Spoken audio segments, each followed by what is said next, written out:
In today's episode of Can You Take This Photo Please, we are going to be talking all things comedy podcast with Australian superstar Will Anderson speaking about his podcast Tofop and US comedian Dave Anthony speaking about his famous Walking the Room. Looking forward to this show, let's rip into it.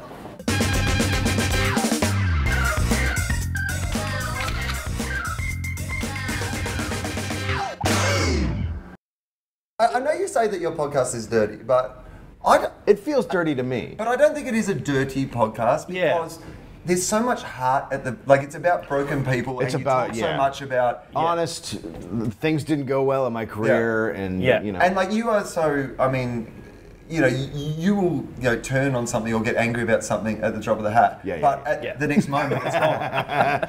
There's no sense of if I meet this guy, he's going to be angry at me. I will say there are people that here that were like, "You're being nice to me." I'm like, right? It's not. I'm not always. Yeah. When I go on the podcast, we have things we're going to talk about, and they evoke something in me. But if I'm talking to you as a person, I'm not and you're a nice fan, I'm not going to be like, "What the fuck are you doing?" Like, you know what I mean?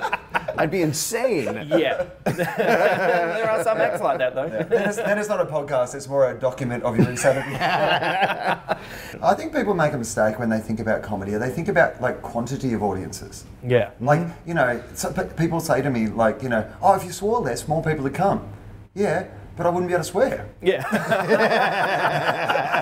If I wanted to swear less, I would have got a normal job. If you were not yourself, you could get more people. I do support for Will a lot, so Will sits back and he can tell what the audience is going to be like for him. For watching you. Because Will introduces me, and if he's introducing me, even if the audience doesn't know me, if they're there to see Will, they trust Will, and then they'll go, we want to see this guy. But that gig, I remember there were jokes that were just sailing off somewhere into the ether, and then when I introduced Will, and as I'm walking off, Will looked at me and just went, I got 70 minutes. I was fine. I only had to do 15 to 20. He had 70 minutes with these people. And the thing is, I've already made up my mind about them before I've even walked on stage. Because I like him more than I like them. So if they don't like him, I immediately judge them based on the fact that they didn't like him. I'm like, well, they must be idiots then. That reminds me, I did a gig for a comedian named Tom Papa, in upstate New York somewhere, and it was a pretty big gig, and it was years ago, and I was doing 20 minutes, and then he was doing 45 or something.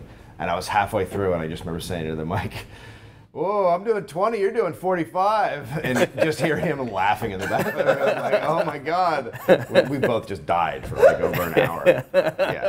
I always knew, because I talked to Mark Maron a lot, and I always knew that they're very engaging, and they'll stop Mark on the street and just start talking to him about his life. What your cats? How are your cats doing?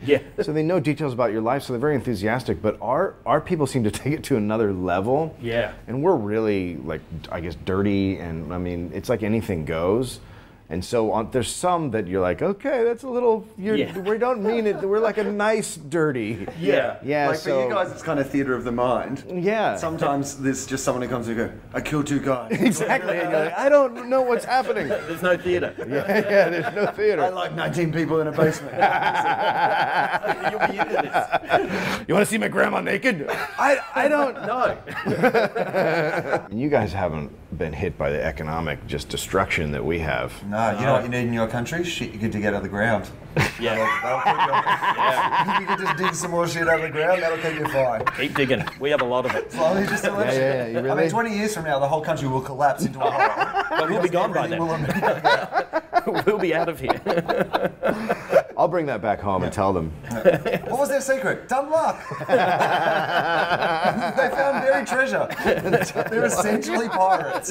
Someone asked me the other day, and I can't even remember what it was about, but it was about some TV show or some series that was on air, and they were like, "Hey, what did you think of the latest series of blah, blah, blah?" And I just looked at them and I said, "Oh, I don't work in radio anymore. I don't need to care about that shit."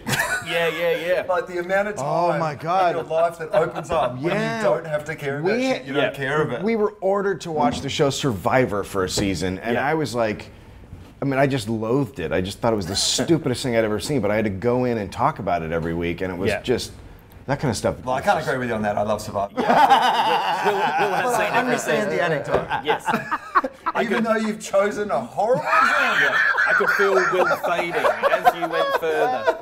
I thought we've lost him. No, well, you know, I have like, you know this, I have a bit of a body fluids, personal body fluids issue. Yeah, definitely. And particularly vomit. Actually, vomit is worse for me than shit. Oh, really? So when I see someone I'm a sympathetic vomiter. So when I see someone vomit or I hear someone vomit, and it can be a cartoon character. I was watching South Park the other night and someone vomited and I nearly vomited watching South Park. You don't even like anime vomiting. No, it's like, I don't like vomit in any way. I would have been hopeless in Rome in the vomitoriums. Yeah. Or perfect, because I would have been joining in. I want to ask you, Dave, so when you're writing a story, how do you put it together to begin with? Do you just, you said it starts off as a 3-minute piece. I do not write off stage. Right. I don't know At how. all? I don't know how. Wow. Well, what you do is you sit down in front of No, I mean, logistically, I understand the process. You've done well for a guy who doesn't know how to write. Sorry, Very good. You should have brought that up earlier. Yeah. So sorry. That's where my frustration Like was. Dave was so excited about podcasts coming out. I don't have to write that at all. Read anything, you don't have to write. So I don't write off stage. So if something happens, for instance, and it usually comes out of a story now that I'll tell on the podcast and I go, okay, that I can work into a bit. For instance, this will be nice for you. I shit my pants on a plane from South Africa. Yeah, Will just went white. And and that's now a bit. Yeah. But Like literally, like the whole, was it just a little bit or was it like a... it was not good. No. You don't ever eat chicken at a casino in South Africa. Write that on the back of your hand. Eating chicken is the biggest gamble you can make. They brought it over and they went, craps. Yeah. All right.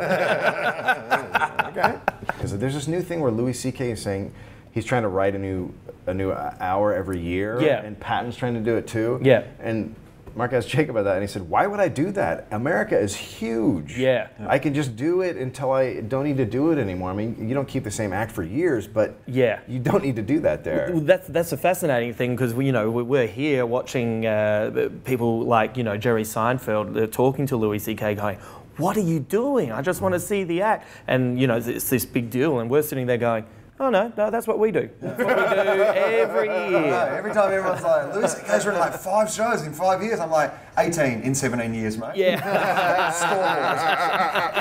I did 2 1 year. 2. Yeah. Have you noticed that you and Greg are you different friends now? Do you think, or? I think so. Yeah, I think we're closer, and it's it becomes like a marriage. Yeah. You know what I mean? Like there's certain things you're like, okay, that's annoying me. Just don't. Okay, that's who you are.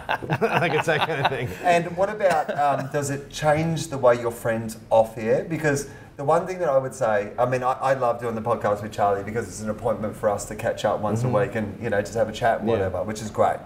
But I do find that when we catch up not on air, You're holding we are stories holding back. good stories. Wow, they're not talking to each But how other. many times does this happen? Oh my God! So I was at this bar and this guy. No, save it. Save it, yeah. I want it. Save it. Don't ruin it. I want to react naturally. Yeah. Exactly. All our friends who don't listen to the podcast now think we're the 2 most boring blokes in the world. Just making small chat about shit that could never be funny. My wife now says I listen to the podcast to find out stuff that happened to you because I am like holding it and it's like a bit now. I'm thinking about it and I'm thinking how I can put it together for the podcast, and so I'm not, because I would never tell my wife a bit. Yeah, no. But there's stories that happen to me, stuff that happened in my life, and I am not telling her because I'm going to go on the podcast and. Yeah. My ex-girlfriend that I broke up with last year, still really good friends, still hang out, etc. She listened to one of the podcasts and said to me, "Wow, I really understood what went wrong with our relationship listening to the podcast." And I said, and that main thing was communication. Yeah. If only you'd been able to leave her a podcast every morning. You guys have been having a fight. You've been like, "Hey, I've recorded this podcast. Have a listen to that. Listen to this." I've already put it on your iPod. Just go for a jog. When you come back, things will be sweet.